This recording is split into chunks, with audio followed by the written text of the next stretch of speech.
बहुत ही अच्छा क्वेश्चन, लोगों को कंफ्यूजन रहता है कि what is cell cycle and what is cell division, समझना पड़ेगा।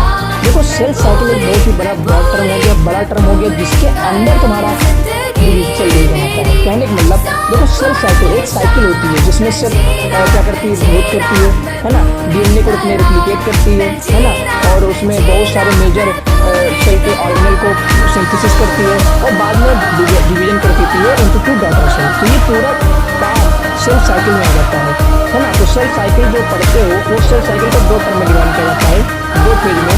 एक होता है इंटरफेज जिसमें सेल क्या करती है, एक्चुअल सेल क्या करता है, ग्रोथ करता है, प्रिपेयर करता है अपने आप को डिवीजन करने के लिए। और एक आता है एम फेज जिसमें सेल एक्चुअली क्या करती है, डिवीजन करती है, इसलिए इस फेज को बोला जाता है सेल डिवीजन। तो सेल साइकिल में दोनों टर्म आ गए, सेल का ग्रोथ होना, नए कंस्टिट्यूएंट सेल के जितने भी सेल ऑर्गेनेल हैं उनको डबल करना है ना, अपने डीएनए को रेप्लिकेट करना, वो सब किसमें आ गया, इंटरफेज में आ गया।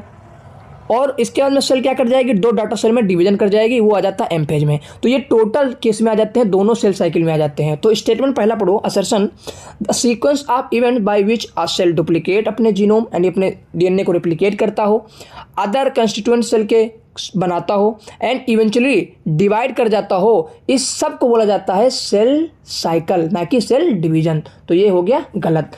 दूसरा, although cell growth is a discontinuous process, नहीं भैया सेल का ग्रोथ तो लगातार होता रहता है। और डीएनए सिंथेसिस, और भैया डीएनए की सिंथेसिस जो होती है वो इंटर फेज के एस फेज में होती है, वो केवल एक ही बार होती है, चाहे वो माइटोसिस हो चाहे वो मियोसिस हो। सेल साइकिल के एक ही फेज में, स्पेसिफिक फेज में डीएनए की सिंथेसिस होती है, वो होता है एस फेज। तो जो तुम्हारा ये डीएनए सिंथेसिस लिखा है ऑकर ऑल द टाइम नहीं, इन अ स्पेसिफिक फेज, आप इंटर फेज के एस फेज में। तो दोनों स्टेटमेंट क्या हो गए, गलत। Thank you.